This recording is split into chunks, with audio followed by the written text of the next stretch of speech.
Hello. Hey, Courtney. Hey, Regina. Hey, Cosette. Can I ask you real quick before we get started, Cosette, a question? Yes. With Muhammad, how do you use I'm trying to add an email user for him. I don't know how to do that. And I'm wondering if it's like something that I need to add him to like my organization. It's like a technical question. What do you do? I add them to my organization. Oh, okay. So I probably need to add him as a user. Is that what I need to do? Okay. Yeah. How do you set up folks? I have I only have him. He's my only person. It's just me and him. I guess that's not the question. How do you set up like your email address? Oh, it's through Gmail, G Suite, or it's called, it's not G Suite anymore. Now it's Google Workspace. So I guess, see, I'm wondering if I just need to up my plan. I want him to have like his own Muhammad type of thing. You so can add him that way. Okay. But you don't use you use Microsoft? No, I actually use HostGator.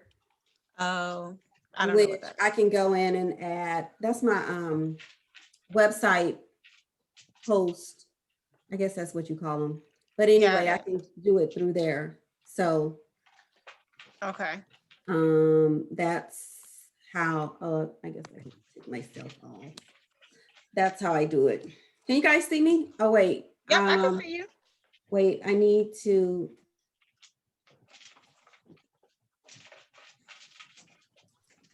I gotta take this background off. Oh well. Hold on. It's not gonna work, but what I'm trying to do, but that's okay. Oh, I know how to do it, I think. Okay. Well, it's not gonna work. You guys just gonna see like little, I don't like that. It's like little glitters. It looks like sparkles. I like it. Yeah, it looks pretty. Oh, you like that? It bothers me. Okay, if y'all like it, I love it. It's less now. When I move, it has my green screen feature on. So are we meeting today? Yes, we meeting. Where are you? We're on now. Let me give her this. We are on now.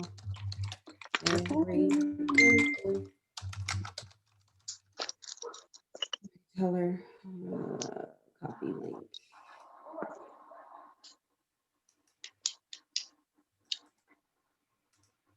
Okay, so I am going to go ahead and get started. I have one more person joining us because she just emailed. So in light of what I want to do, I'm going to incorporate the same thing my mentor trains me on. And so being that we are at the top of the month and before we get into the training, I want you guys to begin to start tracking your numbers and seeing where you're at the top of every month, the end of every month, the top of every month, because it will allow you to turn off this email. It will allow you to begin to take a closer look at where you're at in your business. It'll also allow you to just mentally look at your numbers, you know? So we're going to jump right into things and get going, and then we'll move into what we need to train on. Okay. So I'm going to share my screen.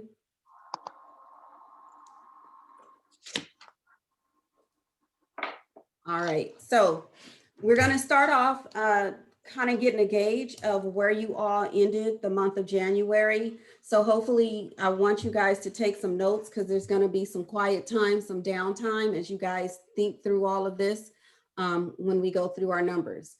So let's move forward. So what was your January goals? You know, did you meet your goal? What was your revenue goal? What was your tithing goal? Did you notice an increase in this particular year over last year? Most of you are in business for the first time. Some of you have been in business. So did you notice an increase in your revenue? Did you notice an increase in your sales when you compare January 21 to January 20? This is the only way how you guys can truly gauge if you are improving in your revenue and in your sales. If you don't look at trends, if you don't look at historical and moving forward, then how do you know where you're going? You know, that there's that old saying of it's not about looking in the rear view mirror, but it's about looking forward. What happened in the rear view mirror is behind us. We can't continue to look at what happened behind us. We got to focus on what's moving forward. Yes, behind us allows us to do some analysis. Behind us allows us to look at some trends to say, oh, and here's a great example. You guys may have heard me use this before. In May of 2020, I had a water leak. My utility bill was skyrocketed. So when I did my budget for 2021, I knew that in the month of May and June, I could not use those trends. I could not look backwards and use those numbers. Why? Because they were skewed. They had some activity in there that were what we call one-off, one time. They're not going to happen over and over again. So I cannot use those when I compare. So I need for you all to take a look at what happened this January 2020, 21, and compare it to last year. Were your numbers higher? What was the percentage? Were they higher? That's important to look at percentages. Percentages really tell a story. A young lady on social media made a post at the beginning of January that her revenue for 2020 was up. I think she said she sells paparazzi, but her first year was 3,000. The second year was like 9. And then this year she did 30 something thousand. And she was making a point that how she increased her sales, but she did her increase with $1. I know her, but I don't know her like that. But I popped in her DM and said, here, you should show it like this as a percentage. It's a bigger wow. It makes people like, wow, that's a great improvement. So what is the percentage? How much did you increase over the prior year? And then I want you guys to take a look at if you did not achieve your goal, what went wrong? Look at the entire month. Did you slack off? Did you have obstacles? Did you have staffing issues? Did you spend too much time working on software issues, trying to onboard, trying to get processes in place? Did the impact of tax season switching from the last week of January to February 12th, did that have an impact on you? You have to look at all the external obstacles, the internal obstacles. What impacted you, whether it was good or whether it was bad. You need to take a look at the good, the bad, and otherwise. Otherwise, you're not being honest with yourself, and otherwise, you're not looking at the true story. And you guys have to be honest with yourself. You have to have these adult conversations, these CEO conversations, these executive conversations. If you are a chief executive officer, then you must act as a chief executive officer. If you are a small business owner, then act like a small business owner. Do you know the difference between the small business owner and the CEO? If you do, then answer that question by writing it in the chat section for me. What is the difference between a CEO and a small business owner? And while you guys are doing that, 1 second.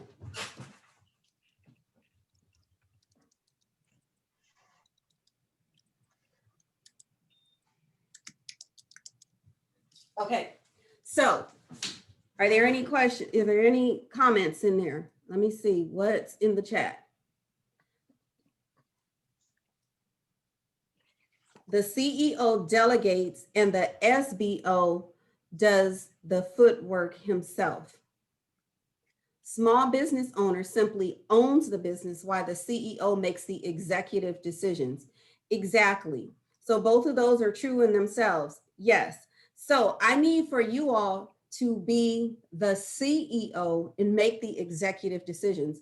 The CEO typically has a staff of individuals that report directly to them, and they are directing the directions or the orders to these individuals to be carried out. Okay, so I need for you guys to take off the small business hat. I don't care if you are a small business hat. I need for you to stand in your power and execute your businesses as if you were the CEO, because you are the CEO of your organization. You're the small business owner, the CEO. But for right now, we like small business owner don't matter. Okay. This is what executives do. They look at their numbers every single month. So are you showing up fully? And I'm going to be real frank. And if you guys don't like it, then you might want to just get off the Zoom training tonight. Are you showing up fully? Are you stepping out of your comfort zone and doing lives? Are you stepping out of your comfort zone and doing YouTubes? Are you stepping out of your comfort zone and doing posts on social media? Are you stepping out on your comfort zone and doing things like going on Clubhouse and having just general conversations with anyone that you don't know and having other executives in your room?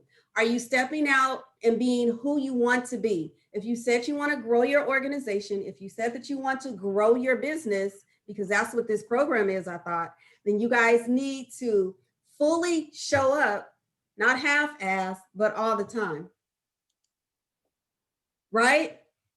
So I'm going to stop because I'm going to go on my soapbox, but I want to stop and I want to ask each of you, like, what did you do? We're in the second month. We're like at the fourth. Did you show up last month, or did you have obstacles that like slapped you in the face and you just like, I'm gonna shut down, I'm gonna try it again next month? Who wants to go first? Okay, you raised your hand, Regina, so the floor is yours. I did a couple videos and I did a couple posts. Not really anything super special. It was just like general information because I wanted people that I didn't know, I wanted people to see me, to, try to get a feel for my personality, try to warm them up before I throw the business out there. And I actually boosted that post to different areas around the United States and here locally. And I was pleased with it because I did get a lot of inquiries and stuff.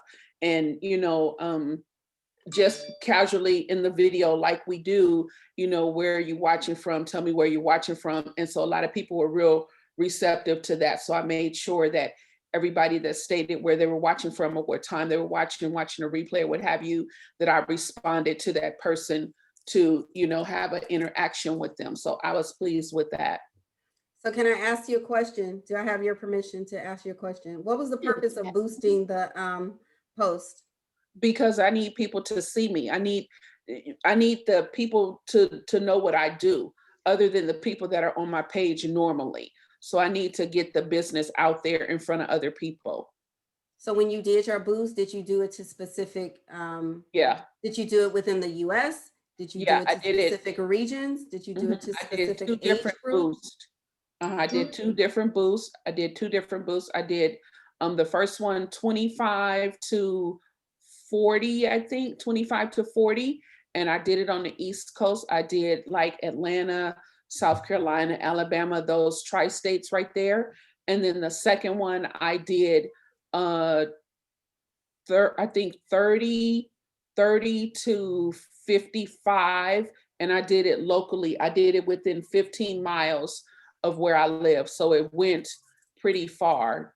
Carson, Torrance, San Pedro, West LA, Inglewood, 15 miles of my home address. And I targeted in that second one, I strictly targeted women, and then I picked the different interests that they had, small business, entrepreneurship, business owners, medical profession. So I did target them in specific areas of interest. Okay, so I'm gonna stay on you for a second. You said you picked from 30 to 55. That's a huge gap. But they all got to pay tax. They do all have to pay tax, but you also stated that you picked entrepreneur, this, that, and the other, but you said that your target audience are new and emerging individuals coming out of medical school. Right. I have, like, it's a whole list of interests that you could pick. So my list probably had like 40 different interests, but I did have that in there. I did have medical profession in there. It's like so much that you can put within that list to target those different people. So that was in there. My target audience was in there. Okay. It sounded like you picked a whole bunch of other people, but I remember in a video you said you didn't want everybody. Right, but I picked their interest, what different people were interested in. So if they were interested in med school, that was in there. If they were interested in nursing, that was in there. So it's like a whole list in Facebook of things that you can choose from when, because you've done it, I'm sure, when you pick that particular audience. So you pick your audience, where they're going to be, and then you pick what they're interested in. Okay. So small business and medical is who I'm targeting. Okay. So you did Facebook Lives. You boost your Facebook Lives. Did you only boost one or two? I boost one, but I did it twice to two different regions. So how much did you spend in Facebook ads? I spent almost $100. You spent $100. What was your ROI? Let me see. Look at it. It gives me the numbers. It's sweet. So my point in all of this is like, what was your return on your investment? If you spent $100, did you break even? Did you make profit? My question in what was your return on your investment was, did you generate any leads from this? My point in what was your, well, you generated the leads, but did you capture the names? Did you capture emails? I did get emails. I got emails from the people who made inquiries.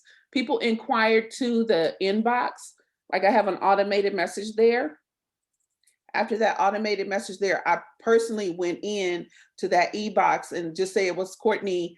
Hey, Courtney, thank you so much for watching the video. If you need help with your taxes this year, you can go to whatever. And then a couple people asked questions. So those people that asked specific questions, I was able to get their emails. Okay, so, okay, I'm gonna take some notes. So I want you to think about, we talked about the BAM, we talked about buyer attraction method, we talk about putting together the buyer attraction method where individuals can opt into your email list and you have an email list that's automatically going out, you're nurturing the list, and eventually some of those will convert from a potential prospect into a buying customer. And my point in all of this, number one, is that you did the lives. Thank you so much. You boosted them. Thank you so much. But when you put the boost on there, I don't think that there was any plan of action as to why you did it. Maybe just to get people to have more visual focus on it, people to get to know, like, and trust you. But that's great. That's fine. The know, like, and trust. But I wanted you, or if you do this again and you invest $100, make sure you get names. At least if you get one name, if you get 100 names, then that meant you paid $1 per name. If you get 200 names, you paid 50 cents per name. If you take those 200 names at 50 cents, then you can put them on a list and start sending them an email. Right now, you need to be sending them an email every other day so that they get to know about Regina. They get to know about Regina services. They get to know who Regina services. They need to know what Regina likes. They get to see videos about Regina, and they get to, touch Regina through that video. They get to hear Regina's voice, like, I don't like the way she sounds, or I can't listen to her. And there are some people that I can't listen to because I don't like how they sound. So they're just a turnoff. I probably would never do business with them. But that's them getting to make the decision as to, do they want to work with you? Now, if they contact you, you have that option to say, do you want to do business with them? So where I'm going with this is, thanks again for doing it. I really appreciate it. But I want you to put some more thought on the back end of, if I'm investing $100, how can I make $200? I broke even plus made another 100. It's just like the people that are gambling this week for football. My son's talking about, let's roll to Vegas and put some money down on the books. I'm like, you crazy. He's like, we'll be back to Vegas on Monday to pick up the money. I said, you crazy. But I want you to think about, if you invest, what are you going to get back in return? Mm-hmm. I want you to think, like, if I put $100 down, that I may not see the return on my investment today. It may be a month, it may be 2 months, it may be 90 days, but I'm going to see the return on my investment. So I want you to think beyond just a quick moment. I did include the link. What link? I included the link to my discovery call. Did anybody book? No. Okay. So But how is see how many times you say you I can see how many times they went to the link though. Okay. So this is what I need for you to do. For somehow, some way, if they went, you need to see how many people went to the link. At some point, if 100 people went to the link, either they were being nosy or something was not appealing to them for them to book a session with you. Okay. So you need to investigate. The metrics tells me how many times they went to the link. Okay, so then look there, try to understand why, try to make a determination of, what do you need to do differently? What do you need to tweak? What's your message? Mm-hmm. Are you speaking the pain points to the people who are heading to watch the video and who are setting up or attempting to set up a discovery call? I had 266 link clicks. Okay, so that was a link click. That doesn't necessarily mean, that could be the link click to watch the video, but was that the link click to set up a discovery session?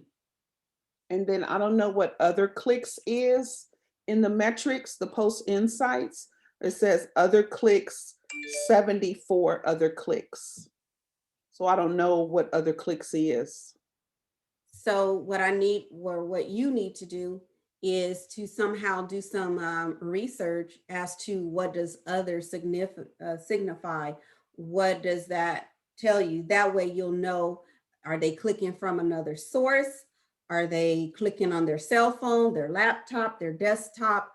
What does that really mean? Mhm. Okay. Because you also would want to know where they're clicking from.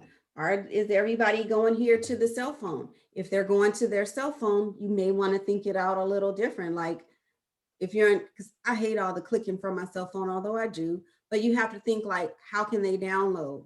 What will they see? What's their attention span?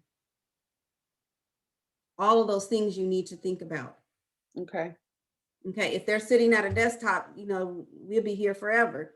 If we're on the phone, we're walking around doing a whole bunch of different things. We could be driving, we could be in the kitchen, we could be out and doing something and killing time while we're waiting on someone. We could be doing a lot of things. So think about how you spend, how you act, how you look at your social media. Think about how the next person would as well. Okay. Mhm. Courtney, how did you show up?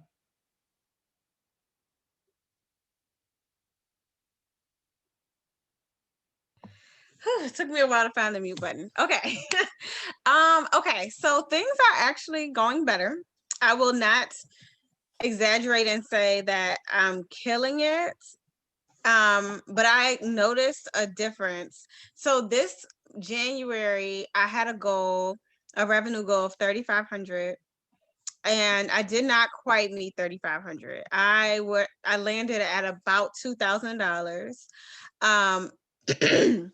What I did different was I created systems in my business that I didn't have before to be more timely in like my responses, my process for onboarding people. And I actually set a goal and I tracked and broke out like how I was going to meet that goal. And it made it way more realistic for me to do. So before I would just be like, I want to make money.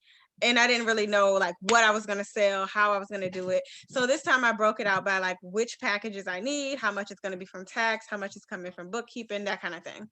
As far as my marketing, I've started a couple of different things. I realized that I am not at a place where in my schedule where I'm going to really do the things that I need to do as far as sending out emails and getting in inboxes and stuff like that. So I have hired a copywriter.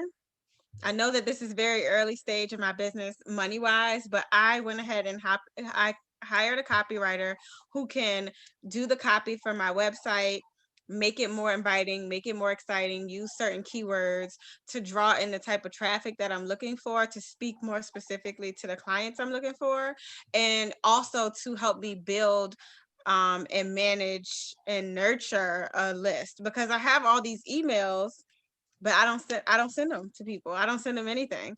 So I know that I don't know the exact dollar amount that I'm going to see an increase from, but I expect my return on investment. I expect to get back more than I'm spending. It's a lot of So money that I'm spending. how much did you invest in a content writer? I am paying her for the copy for my website. That is $1,000. And then for the emails, it's going to be $465 or $475 a month. So is she writing multiple email? I mean, is she writing a Yes. different email every month? Correct. It's going to be 4 emails per month. Okay. So is she starting with writing the first 30 emails as a drip campaign?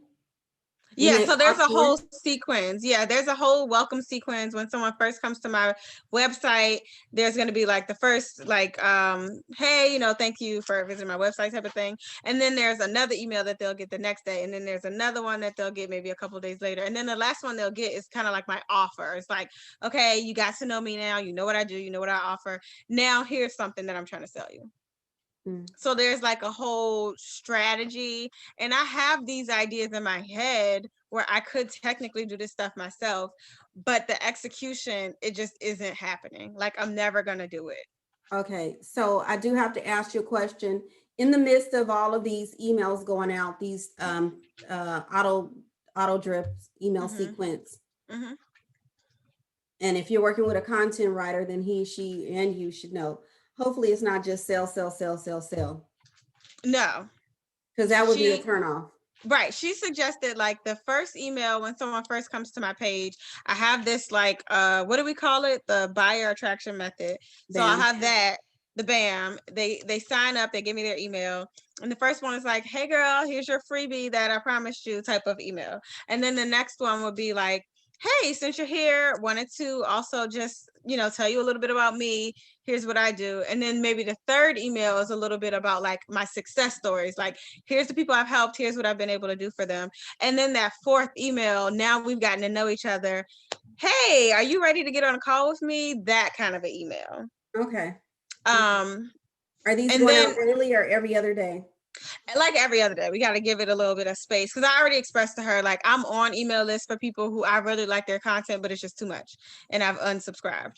So I don't want to be that person. But I also am gonna have, so that's the email welcome sequence. But here's the But truth of then the matter. Here's the truth of the matter on the emails. mhm. If they really like you, they're not going to get rid of the emails.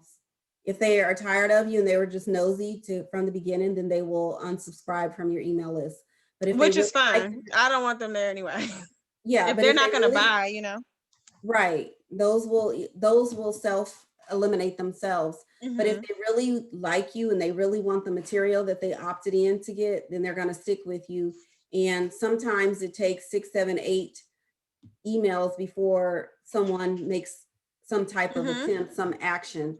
So just know that it's going to take at least 8, at minimum, 8 emails Mhm. in front of a person with some juicy information before they decide, bam, let me see what this girl is talking about. Mhm. Let me And pick up. that was why I wanted to do this, because I've been on people's list where I'm like, seems like a great attorney to work with. I want to work with them someday. I'm not ready, but they stayed top of mind because I was always getting emails from them for maybe like 8 months, a year. And then when I was ready to do that thing, then they were the person that I chose. So that's my goal with this. We're going to be, I'll be sending out stuff this whole tax season. Like maybe once, I think it's like every other week, I'll do an email to the people on my list as the list is growing, saying like, here's, what 4 facts about PPP loan, or just something like that. That's tidbits of information that I think is useful, that is easy for people to understand, that's specific to my niche and written in my voice. That's like, conversational. And I expect that to bring me more business in and give me more exposure. Okay. Okay. But I can't give you like a dollar value or percentage because I honestly don't know. Okay. So make sure it's not just written, make sure there's videos in there, make sure that there's, break it up. Just don't do all sales, sales, sales. That's a turn off. I was following someone I've been following her since 2014. And I wanted to eliminate her emails, but I never did. And to this day, and I said 2014, we're in 2021. I still receive her emails. And it was just something about her where every email was enlightening. Every email has been, and it's something different, and it's not salesy. So anyway, yeah, if they like you, they're not going to get rid of the emails. So okay, Shannon, real quick, I know you just came on last week and you probably didn't have any goals set, but I do know that you're in the midst of trying to put together your website and some other things. So if this is applicable to you, great. If you didn't have goals or anything, then just let me know and we won't pick on you too much today.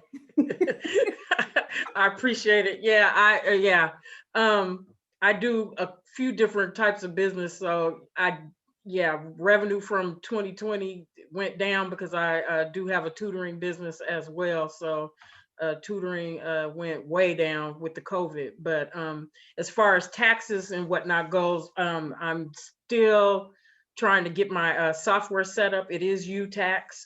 So my goal is tomorrow to have that process finished and be ready to start my campaign on Facebook and other social media to let people know that I'm available and ready for the season. So why is the website preventing you from marketing yourself on social media? it's not preventing me now, but I don't want, I can't, the software is not ready. So I don't want to be taking a bunch of inquiries and not be able to push out their returns. So I want to have everything is set so that I can start pushing things out as soon as they talk to me. So the software is going to happen though, right? Yeah, it's already loaded. I just have to finish it to make sure it's right with the system. I'm doing that tomorrow, and then I'll be ready to put everything out. So here's what I'm gonna tell you. Don't let the software, don't let the computer be an obstacle, because just because you're marketing yourself, it's not like you're gonna get that inundated and you're not gonna be able to turn people down. So start getting the message out, start letting the people know, start having the people, oh, Shannon, you doing taxes again? Are you doing taxes this year?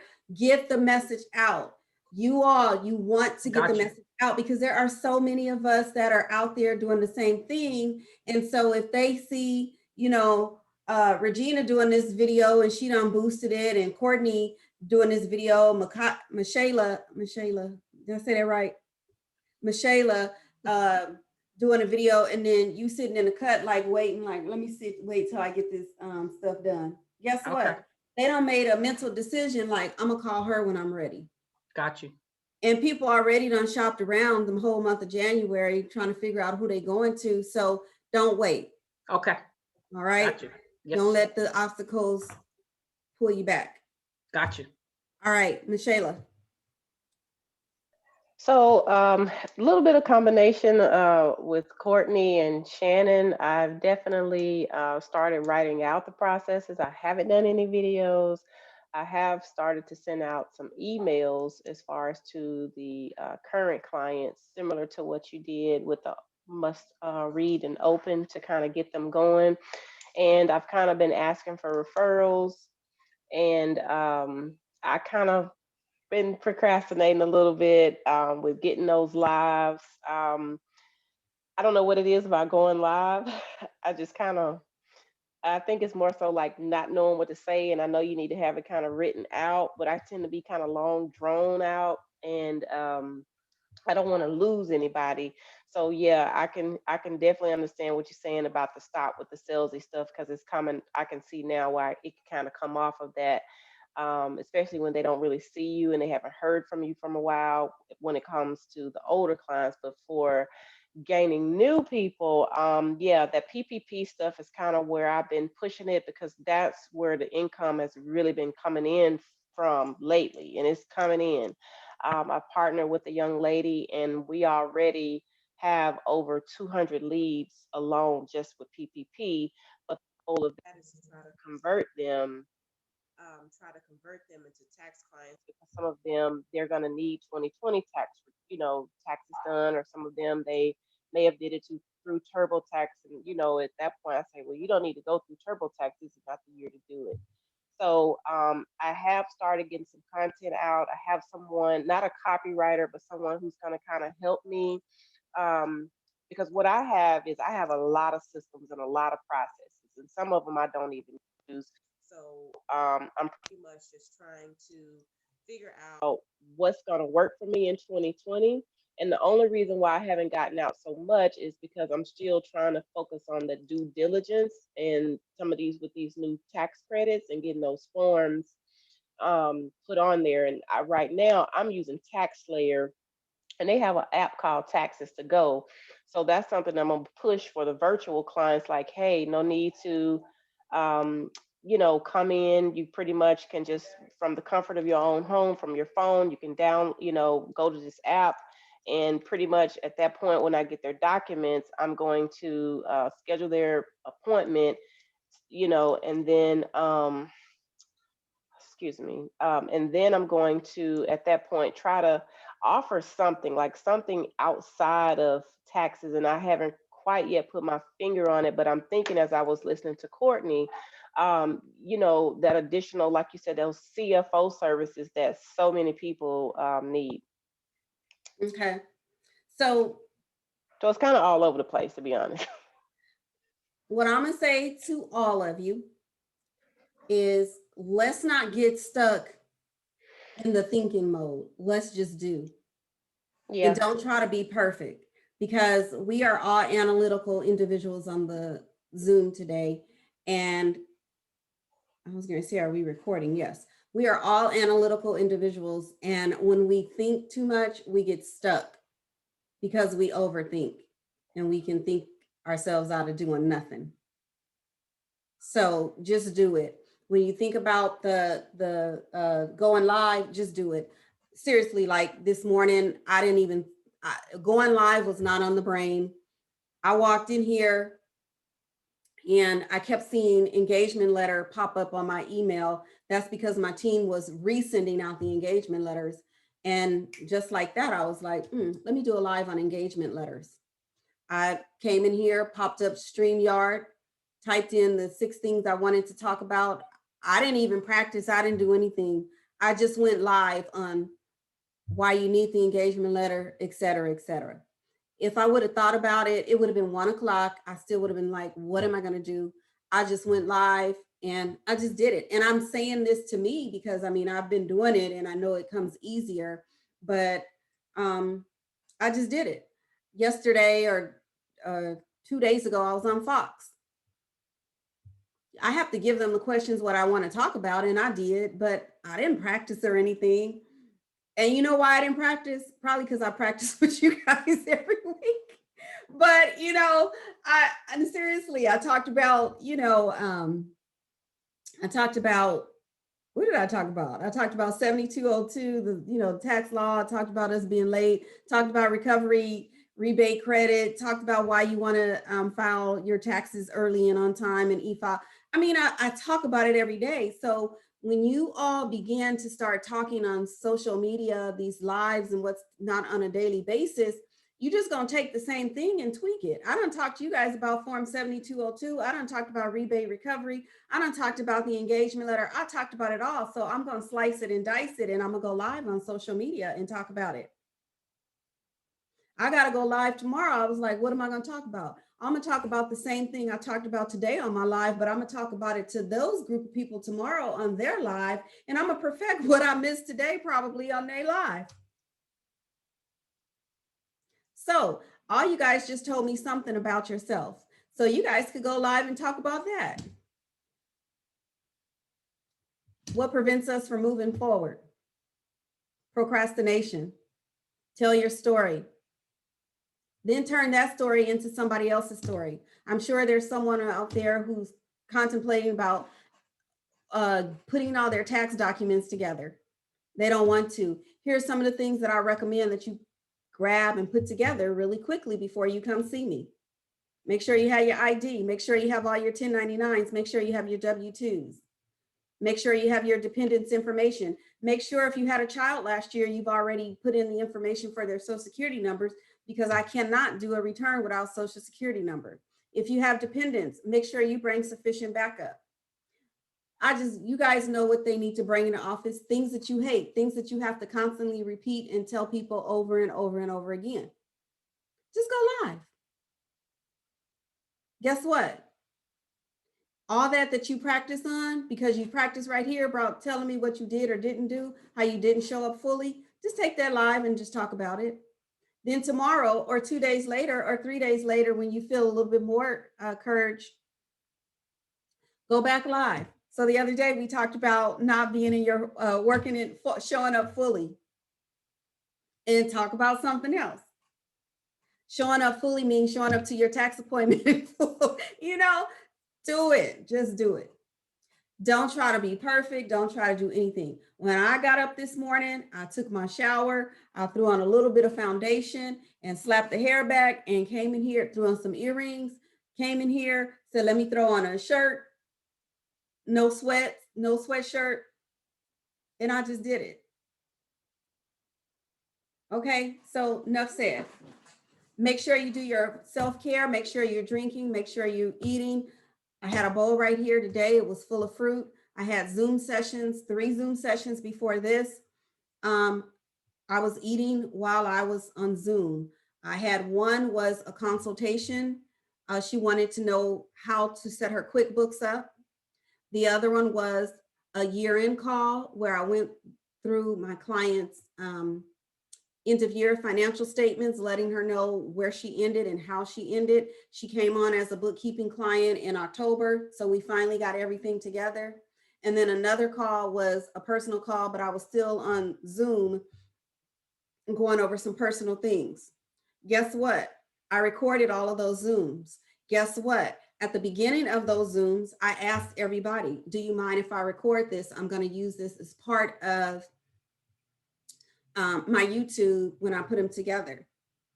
Or I can slice and dice and show slice and dice bits and pieces of those Zoom calls, upload those to YouTube, have them on Facebook with, here's what I do with my clients. If you're interested in a consultation on how to put your QuickBooks together, click the link below.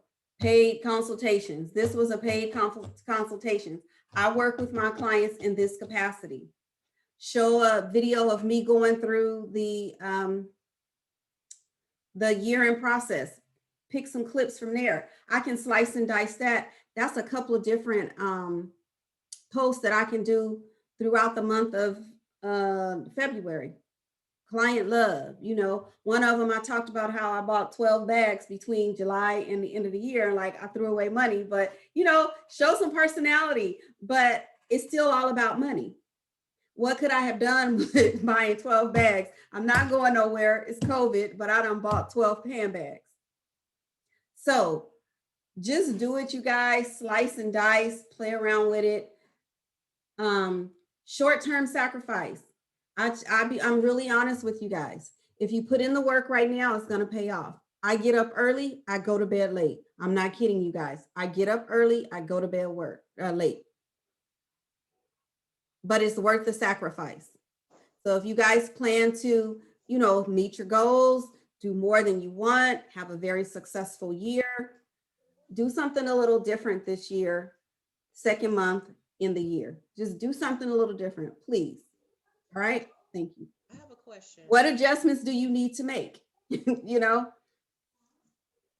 So let me go to the next one. February. Let's talk about our February goals. What are your operational goals? What are your personal development goals? You guys want to read a book. You want to, you know, why did Jeff Bezos step down? Read about him, you know, whatever. You know, figure out how you can get on Robinhood and buy some stock. What are your goals? What do you want to learn? What's different? Your personal goals or your business goals? Your personal goals enhance your business goals, right? So what are your goals? What are about the environmental? What are your goals? What reminds you of abundance? You know, do affirmations, whatever the case may be. What is your lead generation? Okay, let's talk about that. And I keep looking at, today is what, the third, fourth? How are you going to generate leads for the month? We got to get our leads in, you all. We need people so that next quarter we'll see the results of our work. How are you going to get the leads in? How? Think about how you're going to get your leads in. I know how I'm going to get my leads in. Anybody want to know how? I went and I set up to do Clubhouse every Tuesday and every Thursday. Every Tuesday and every Thursday. I'm gonna do Clubhouse, and I'm gonna simultaneously be on Facebook. I'm gonna only be on Facebook for a minute. I'm gonna cut that, and then I'm gonna stay on Clubhouse. I'm gonna carry the conversation to Clubhouse, and whoever is on Clubhouse in my room, I'm gonna invite them to leave me a message over in Instagram. Once they leave me a message in Instagram, I'm not going to say just leave me a message. On my bio, my LinkedIn, what's it called? Linktree bio. I'm going to have something over there where they can click the link and fill out a survey, fill out a form. Guess what? It's all a plan. How am I executing it? I'm thinking about it. Guess what that form is going to be? Let me back up, because before I have them leave Clubhouse, I'm going to invite them to fill out an application for a workshop that I'm going to be doing in March. Okay. It's all about execution. It's all about a plan. They're going to fill that link. They're going to fill that form out. They're going to get an invite to pay $49 to a webinar that I'm going to have at the end of March. Okay. When they fill out that application, guess what? I got their name, I got their email, I got their phone number. Guess what? I can have them already in my get response. Guess what? They can start getting emails from me every other day about what it is that I do. They can begin to get a sense of who this woman is if they met on Clubhouse that they didn't know nothing about, but oh, they're in her system now to start hearing about her. So enough said about me. What's your lead generation for the month of February? Think about how you're going to start getting names into your cycle so that in the next few months, you'll see the revenue, you'll see the money, you'll see the results of your labor. Okay. What's your sales goal? You guys tonight, before you go to bed, I don't care if you're on the East Coast, Virginia, Atlanta, California, Washington. Is it Washington? I don't care where you at, what time zone you in. Think about what your goal is. Think about realistically, can you meet that goal? What can you do differently to meet that goal? Miracles happen in the last week of every month, y'all. Miracles happen the last week of every month. You could sit and do nothing week 1, 2, and 3, but miracles happen in the last week. So what can you do to meet that goal? All right. What's in your pipeline? Who or what is your strategic partner? And what is your problematic, I can never say that, your goal. So, and you guys see that I have tithing in there. Why do I have tithing in there? We should be giving back. Okay. So these are your February goals. We're still in the second month. Oops. Can you do a 6-figure month? That's low. I'm gonna stop right there because my next one is not for necessarily for this group just yet. If you're not doing a 5-figure month, I'm not gonna have you at a 6-figure month. Okay. So make sure you're doing your weekly plan sheets. Make sure you're looking at your self-care. Stop leaving money on the table. What's your low-hanging fruit? And make sure you're doing your weekly IPAs or revenue generating activity. Okay, that's what you guys need to be focused on. So, what time is it? Oh, wow. They tell me I talk a lot. I want to get into, there's so much I want to get into. Before I get into that, I want to just get a gauge. Where do you guys need help? Where are you stuck? I can't even get a return right. That's why I'm stuck. But you going off of mock returns. Well, the mock return is making a mockery of me. Okay. And I say you're doing mock returns, and there's a lot of different factors of you guys, you know, my partners doing those mock returns. Hopefully you're in the right year. The tax chart could have changed. And then the users. I have some people that want some business returns. I've done sole proprietors, but I haven't really done S corps or 501c3. So I need to learn how to do that. Okay. I'm not going to open up a current year, but I'm going to open up a past year and see if I can do something with you guys. Everybody's on a different software, so it's totally different. If I can remember my password.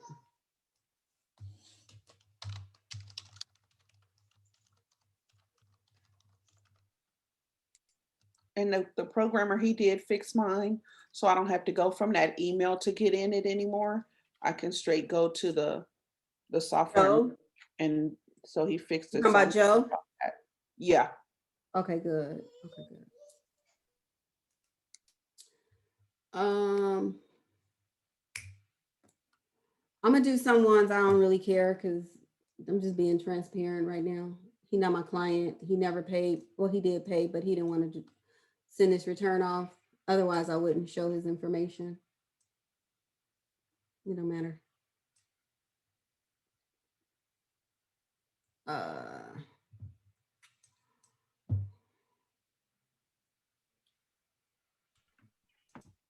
Okay, this is a good one. I think he owes, but we'll see. And I could tell you about it, but you're not going to learn overnight. So I'm just going to give you an overview of, what it looks like. So have you guys ever seen corporate returns? Mm. I have. Courtney? You can chat. I mean, type it in the chat if you can't find. Yeah, I actually delivered an S Corp today. Okay. Regina, have you even seen a corporate return? No. Okay. Michaela? Yes, I have. Okay. So this is a corporate return. It's a 1120. The difference between a S Corp and a C Corp is if this was an S Corp, it would say 1120S. Okay, so that's number one, just, what it says. This is page one of the S Corp.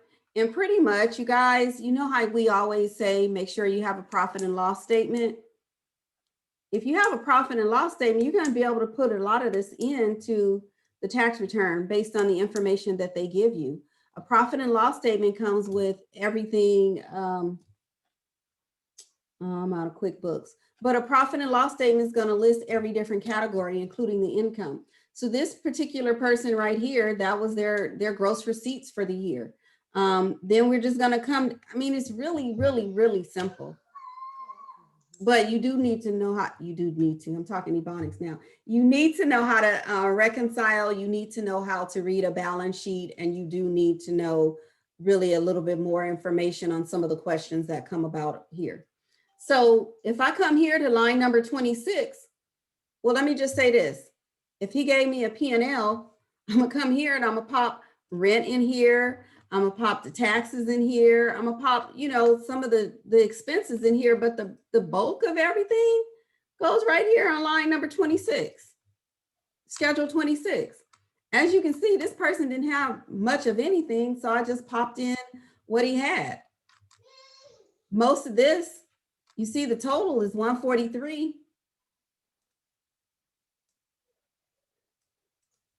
This road right here, 143, you take 179 from 143, it came up to 35,000. He had to pay some taxes. There's more to it than this. I don't want to make it seem like this is it, but within here, you got to go through and answer questions. Well, he didn't have any dividends. This stuff over here rolls forward.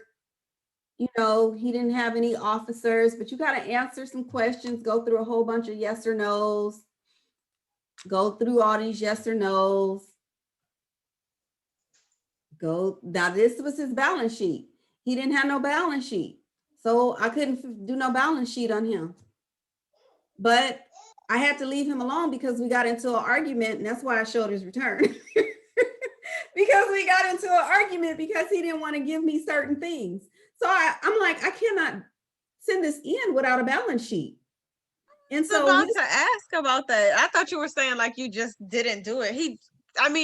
You can't do it without a balance sheet. So exactly. So he wanted to argue me up and down and tell me he wanted to go back to who was doing his books and stuff. And, then I told him, well, based on what I've done thus far, you have a balance due and, a whole bunch of stuff. And he wanted to argue me up and down. And so I'm like, look, bro, I'm only going with the information that you provided me. I can't tweak this return. I can't do anything with a return unless you give me, different information. But I'm going based on what you give me. So that's why I decided to show this one because, but the concept in what I'm trying to teach or educate and show you all is that it's not complex doing a corporate return. Yes, some of them can be, but the vast majority I can tell you that you will get are not difficult. And you can charge premium dollar. If you have a profit and loss statement, you have a balance sheet, you have some schedules from them, some reconciliation, some schedules, depreciation, some schedules, then you can do this.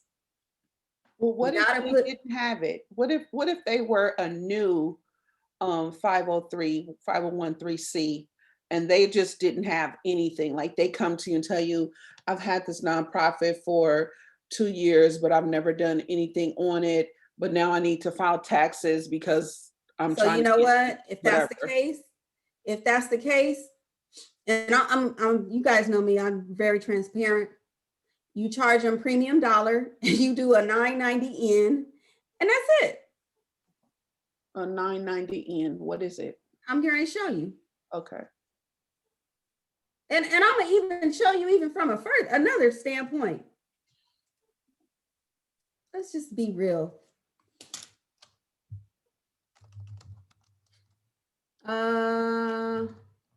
I gotta figure out where it's at, but you can file a 990 in online, you guys, with the Internal Revenue Service. Wow. Do you know why you filing a 990 in? Because Is they that for didn't no have business? any activity, no money coming through. When it's under a certain dollar amount, you're not like required to do a full 990. Exactly. So this is my tax software that I think I just shut down.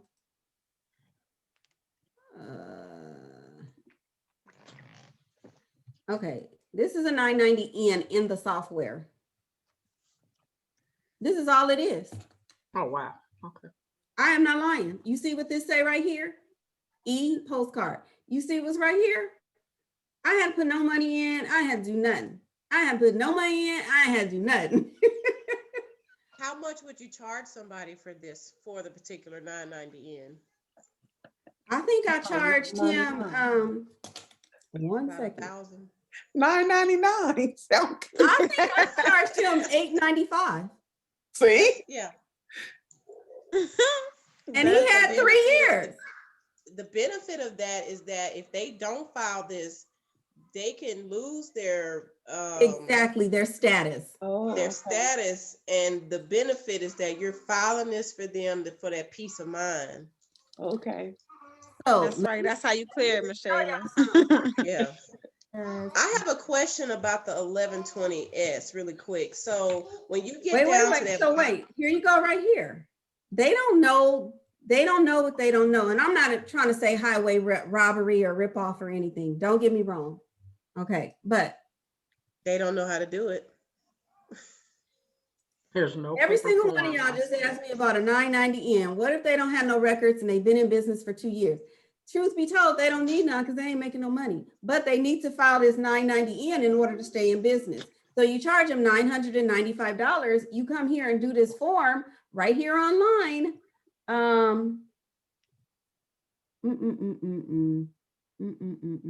Ready to file. You got to go in, set up a user number, blah, blah, blah. The questions that are on here are going to be the same questions that are right here. You know what the difference is? The difference is over here, I have to electronically file and send it another way. Over here with the IRS, I'm gonna get a confirmation immediately and say this return is done. And guess what? You don't have to pay the fee for processing through the company. Not only that, but I don't pay a fee. Wait a minute. Okay, I gotta take this off a screen share for 1 second to grab this file.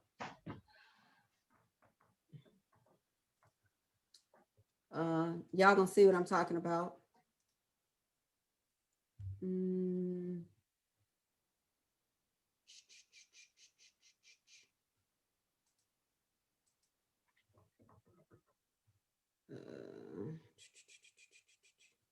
Oh.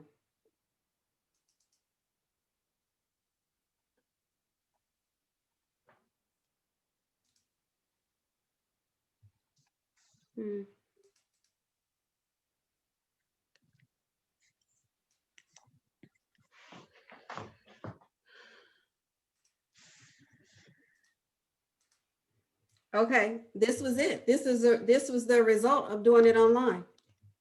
I got to print out the same day. It told me when it was submitted.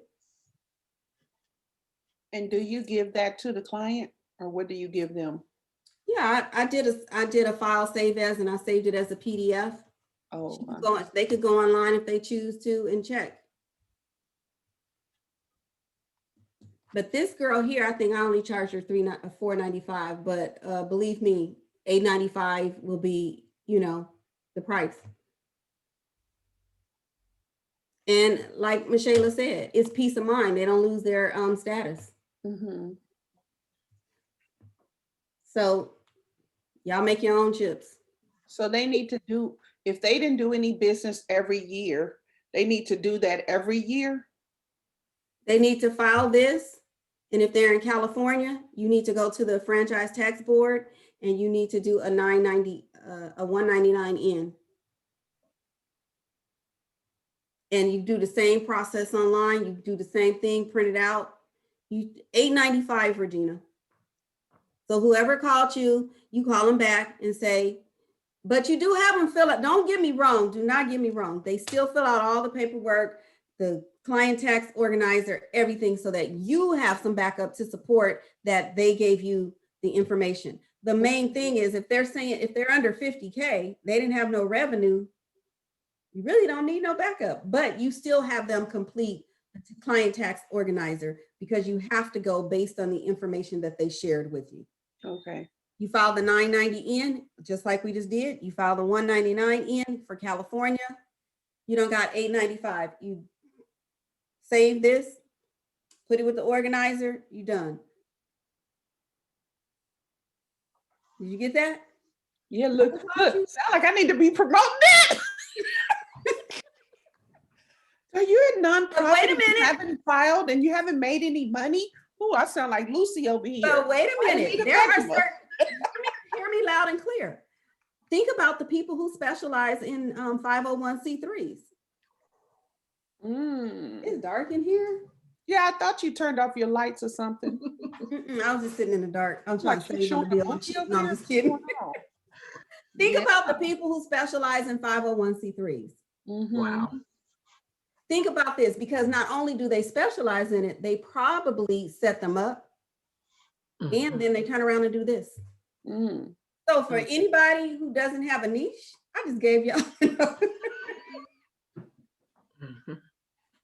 I'm just saying. Found me a new niche. I'm just saying. I want to work, but on the flip side, when you do get the ones who don't have their stuff together, I did one last week for one of the partners. Yeah, I gotta call her too. So I'm just saying. So when you don't say ever set it up, you mean set up their 501(c)(3)? Yeah, set it up, establish it. And you can easily get $1,500 for that. I know a couple people that have them that are not really doing anything in them. Half of them don't. With them right They now. just, it sounds good. Yeah, it sounds good. You know, I it have my sounds nonprofit good status, but they're not really doing anything with it. because they listen to other people and they think that they could get on the payroll. They think that they can have all these charitable contributions and pay themselves as the executive director and not have to report the money. Child. So yeah. Okay, got it. Learn something every class, don't we? Yeah, amen. Do you charge a yes initial filing fee, or not filing fee, but like an inquiry fee? Because there's some people that like to fish. Oh, questions. No, like when they come to you and say, "Oh, I want you to do my taxes. Here's my stuff," and then after you do the taxes and they don't like what the number or whatever. Well, she ain't been in the class long enough. Yeah. I'm trying to figure out how much to charge people to look at their stuff. Yeah, I don't look at nothing until I get paid. You do not do a tax return, Shannon. You do not got you. Anything from anybody until you get paid. And okay. For Michelle, I know she's been in the business long enough, but Shannon, here's the deal. Just like you just said, somebody gonna give you a return, you're gonna do it, and then they're not gonna want to pay you, and you're gonna be hot and you're gonna be mad. Yeah, got you. And so that's why you get paid up front. Got you. Or I mean, you can go through the bank product, definitely the bank product, but after a while, you get to know who your clients are. If they done written a bounce check to you in the past, you stop that. Right. If they come to you and ask if they can do post-dated checks, if they, Oh, yeah, you know, yeah. all that, I'm gonna have to cancel my appointment because I don't get paid until next week. Yeah, You yeah, know, no, no. all of it. I'm just, Yeah, yeah, I got you. It's like a no money, no honey. There you go. Yeah. Correct. Okay, got it. Yeah. 'Cause I think yeah. you could take it a step further, honestly, and I would even say, like, people who are inquiring about your services, like, hey, do you do taxes? I think there should be some type of questionnaire or threshold to let them know. We can do a 15-minute chat, but anything beyond that, we're doing a full consultation, and you have to pay Got for you. it. Because okay, people so will can I be speak all on in your that? inbox. Mhm. So what I have been doing the last couple of weeks, either I've been deleting people off of my scheduler because I asked a question, what do you want to talk about? And some of the stuff, how can I best say it? Well, I'll just give an example. All of you guys, when you guys set an appointment with me, I went to your Facebook, I went to your Instagram, I went to your page, and I get a feel for, is this really a person that is this my ideal client? I'll go through the page, and I'm just being real honest. I'll go through the page and I'll see like, oh, they don't even have no tax stuff on here. They do sales, they sell paparazzi, they sell Tupperware. How much time are they going to really commit to this program? Are they going to get in and be a problem child, or will they work the program?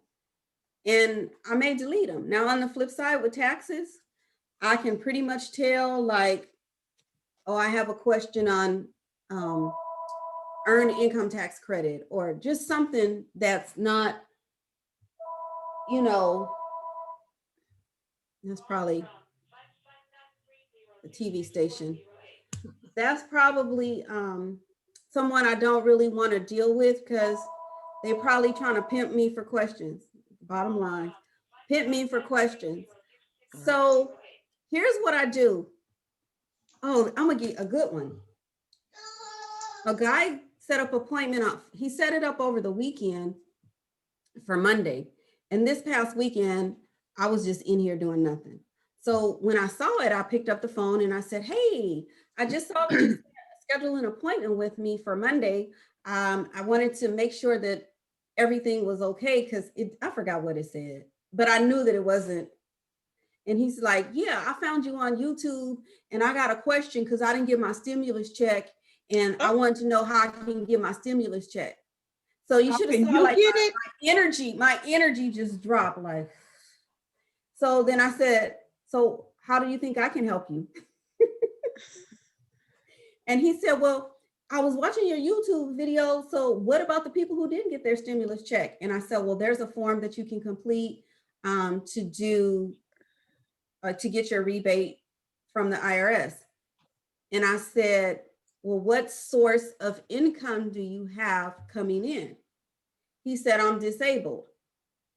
And I said, well, once again, what source of income do you have coming in? He said, well, I just moved and I moved to the city here and now I get unemployment. And so when he said that, it like my energy like dropped. And I said, well, I tell you what, I probably can't help you, but you could go to the IRS website and you should be able to do a free tax return on there, but I can't help you. And I know that I turned from cold to hot or however really, really quickly, and I told him, so I'm gonna take you off of my calendar. But I think you guys can get to a point where you know who you want to work with just based on some of the questions. And if you do a little bit of research, I didn't research this person. How he answered the questions just led me to say, let me pick up the phone right now. Because I knew Monday was a busy day and I didn't want to get in this office dealing with shenanigans stuff. So I think you guys just have to go with your gut, go with your heart is telling you. And, but when you get on the phone, from now on, just listen. Don't answer questions, you all. Just listen. And when they finish talking, all you got to do is say, Courtney, I would love to help you. I'm going to send you a link to schedule an appointment. Those are what I do paid consultations on, because those are more than, just calling for a quick discovery call. Would you like for me to send you the paid consultation link? That's it. Mm. Already have that link pre-programmed. Regina can teach you how to do it in PayPal. She taught me. And just have that link ready to go. Okay. PayPal me, but have it ready so that if it's $295, $395, $3,000, however you want to set your consultations up, then do it. Believe me, if they are serious, they will pay. The ones that I had today, they were serious, they paid. Okay. I want to learn how to set my QuickBooks up. That's a paid consultation, baby. I can't tell you that for free. Amen. All right. The next day, she paid. But if we continue to give, they hop in your inbox. Mm-hmm. Is unemployment taxable?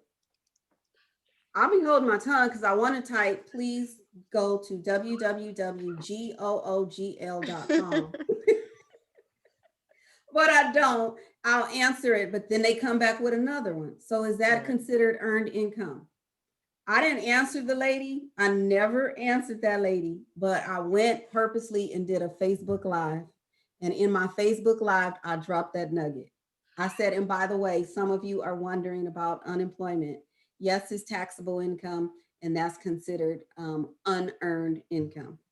So if she was listening to my live, she found it then, but yeah, we got to learn to respect ourselves.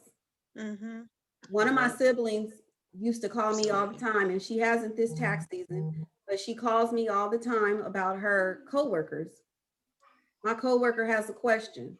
Okay, well, I have a link, and I told you to stop calling me about your coworkers because none of your coworkers have ever come to me for service. So don't call me about them anymore. She got a little upset, but I called her later that evening and I said, you do it all the time, and your coworkers have never ever come to me for any service. So please stop calling me at work when they have questions. that's real. Yep. If we don't speak up, then we'll just get walked over. You're right. Yep. And it's not about being mean or ugly or anything. But I find that if I say it nice, they don't respect me. If I say it the Cosette way, they get the point. Amen.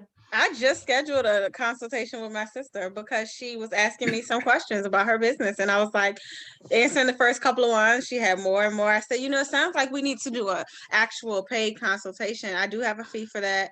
I'll go ahead and send you a link. Let's schedule it so that I can take this conversation more seriously and give it the respect that it deserves. Yes.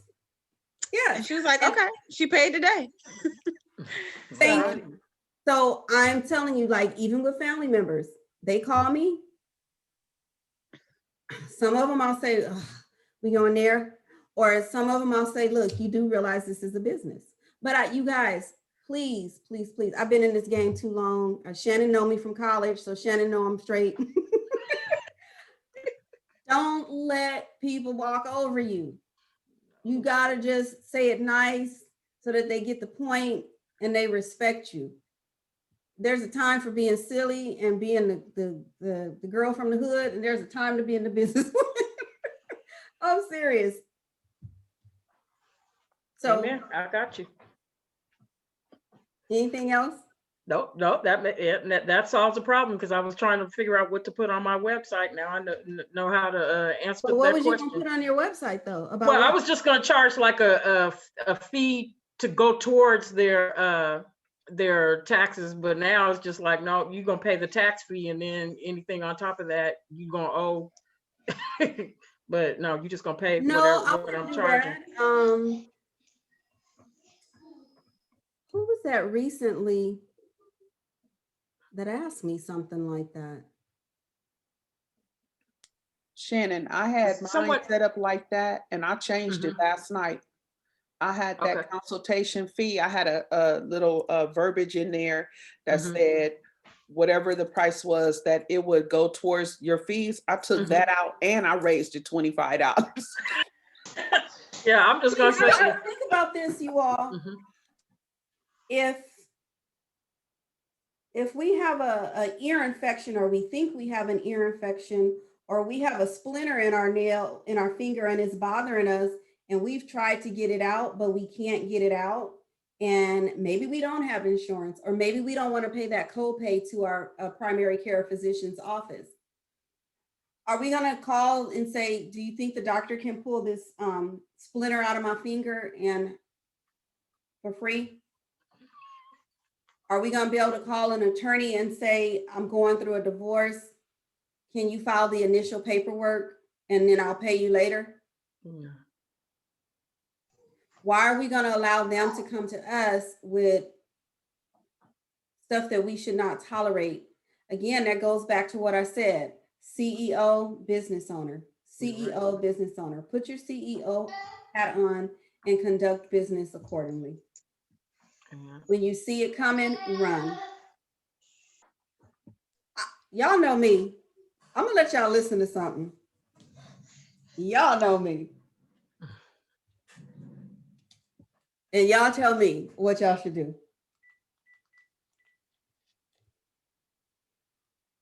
I don't care how long a person has been a client of mine, at some point you shut them off.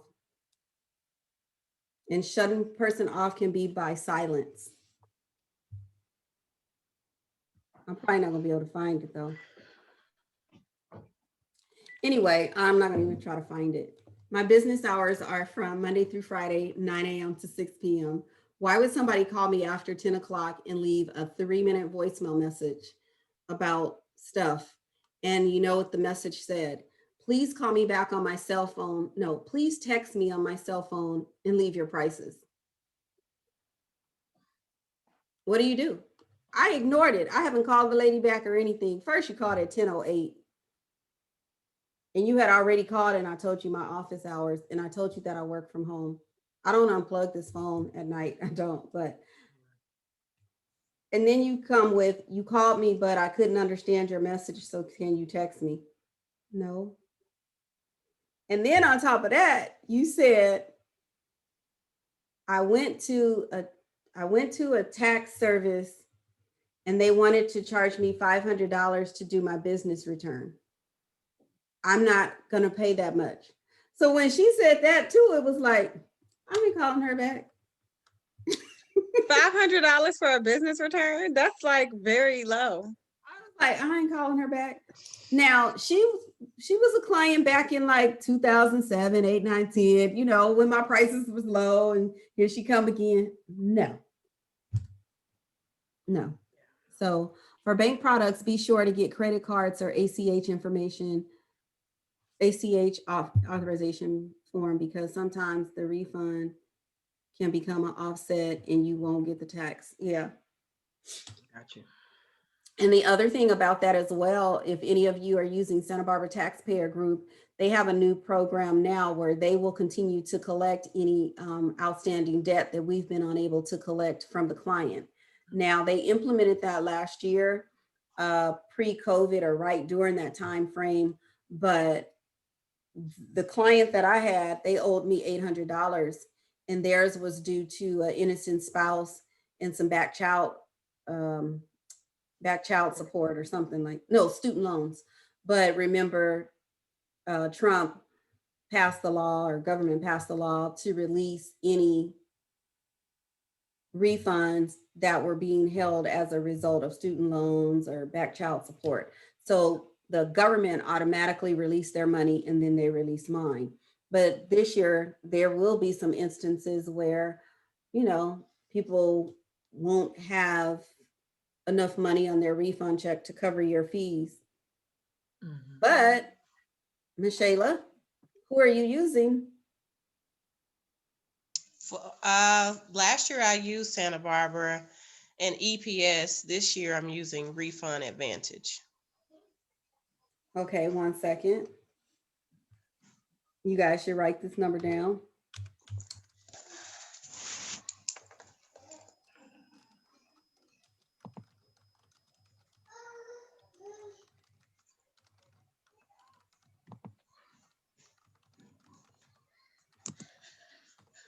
That's the number you guys can call to determine if someone has an outstanding debt with the Internal Revenue Service before you even do the return. If you suspect any, if you suspect anything, just call the number.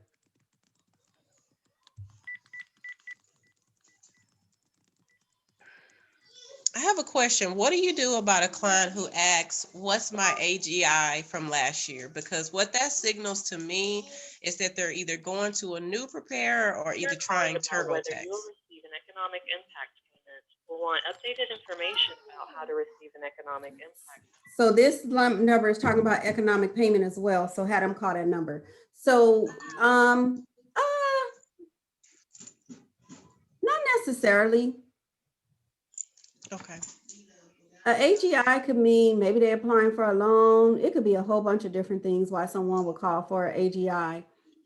Okay.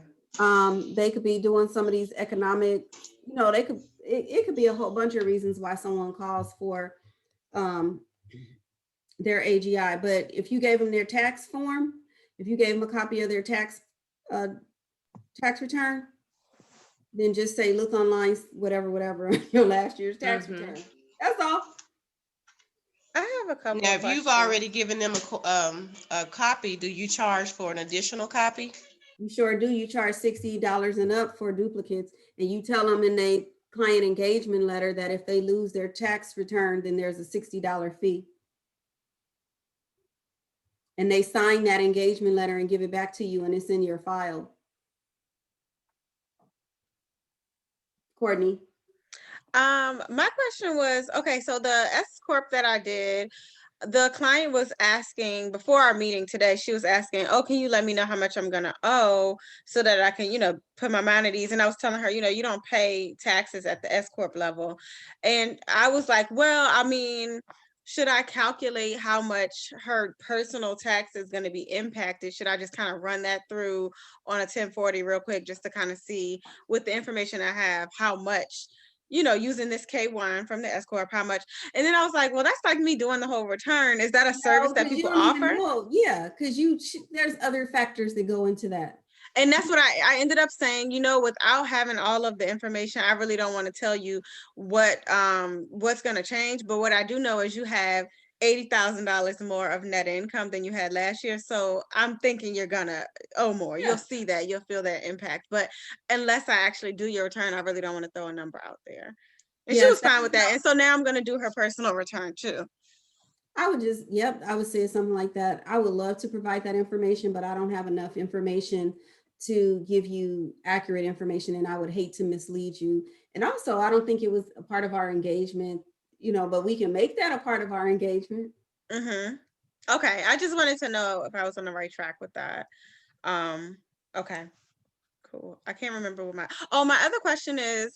I have a client that I just brought on for bookkeeping who had she didn't know she's got an S Corp and she has not been using it. She has not filed her returns for the past couple of years. I already let her know it's going to be some expensive fees and stuff like that, but she can't seem to get a hold of the person who did it back in 2017, and she was wondering how could she go about getting a copy. Can't we just isn't there a request we can do with the IRS to, I mean, I know they're gonna we'll probably have to pay for it because it's not just a transcript, but are they not able to mail us a copy of her last return? They're not gonna mail the return itself. They will mail a transcript, but they don't actually release those returns. Oh, so we can't ever get a copy of her most recently filed return unless we go back to the guy? I've never been in a position to get an actual return. No, they just give you line items. I mean, I guess I'll have to take that. That's fine. It's almost like when we have a CP 2000 or something like that, and they do an adjustment to a return. It'll tell you here are the line items, and it gives you the key line items for the return, and here's what we adjusted. Okay, so we could at least get a transcript. Okay, and I can. Do you know if I can request that, or is that something that she has to get herself? Or I can look that up. I can look that up myself. Google. No, I'm just kidding. No, I could though. I actually started asking then, and I'm like, well, I could just look that up. You have to have an account set up on IRS so that they could download it or dump it into the box. Okay. Cool. All right. Thank you. Any other questions?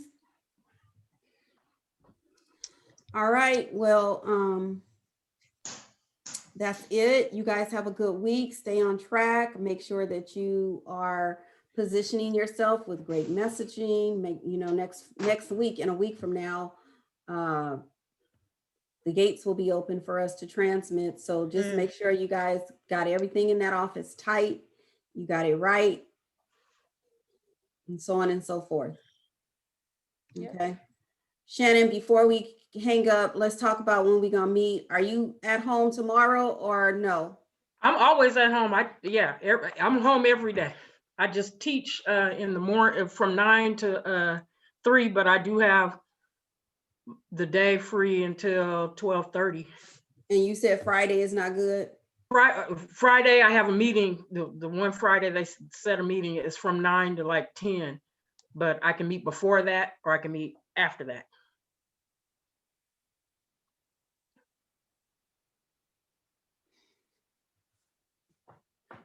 Let's do Friday after that, because tomorrow I'm like still catching up. Okay, sounds good. I feel like I'll never catch up.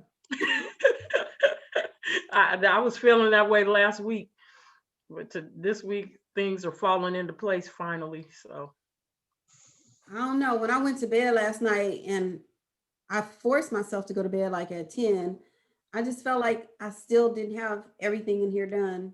yeah, And I hate those days. Question, and the engagement letter, because I was putting together like a due diligence form. I need to add to my form then, or I need to have a whole separate form besides the due diligence form. you need an engagement letter. Yes, I do. Because the engagement letter outlines the terms, it outlines the pricing, it tells them about termination or refunds. It lets them know what services you are actually providing. Okay, yes, Talks about, mine talks about make sure you make a copy, make sure you store your return in a safe location. If not, it's a $60 fee. It talks about the privacy policy. It talks about a little bit, you know. Okay, yes, then yes, I need to add that too. Okay. All right, ladies, have a great night. I guess I'll talk to you guys. You ladies write this number down before we shut out. Yep, I got the number. That's the number to call. Believe me, they can't pull no wolves over you, because by the time, it's not like by the time you hit the E button, e-file, something different gonna happen. They already know. And the client knows as well. They've received notices that their returns are gonna be offset. Right. And also, ladies, for those of you who don't know, both agencies know. That's the bottom line. So if they're thinking like, oh, I owe the state money, the IRS will send that money to the state and vice versa. Don't let them think like, oh, I'm gonna give my IRS, vice versa. I only owe the state, I only owe the IRS. Okay, both of them gonna get their money out of this refund filing. Okay. All right, I'm out. All right. Have you a good guys have a night. great one. Okay. Thank you. Have a good night, everyone. Bye. Bye-bye. I think what I might do, I say this all the time, I'm gonna upload to the system tonight, this month, the last couple of weeks. Okay. Shannon, we need to connect you to the group. I don't think I connected you to the social media group on Facebook. Okay. Are you on there, Michaela? I was just thinking, I don't think so. What's the name? I don't think so. I don't think so either. Okay, I'll add both of you. Okay. Okay. All right. You ladies have a good one. All right. You have a good night, everybody. All right. Bye-bye.